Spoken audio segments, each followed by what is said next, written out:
છોટાઉદેપુર જિલ્લામાં ફરી એકવાર વરસાદી માહોલ જામ્યો છે। નસવાડી પંથક સહિત ઉપરવાસના વિસ્તારોમાં સારો વરસાદ નોંધાતા ખેડૂતોમાં ખુશીની લાગણી જોવા મળી રહી છે।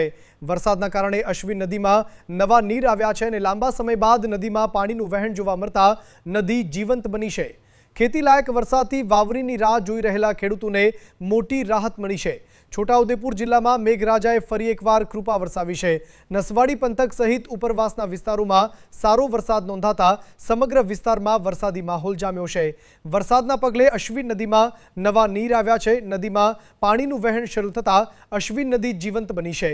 લાંબા સમયથી વાવણી લાયક વરસાદની રાહ જોઈ રહેલા ખેડૂતો માટે આ વરસાદ રાહતરૂપ બન્યો છે।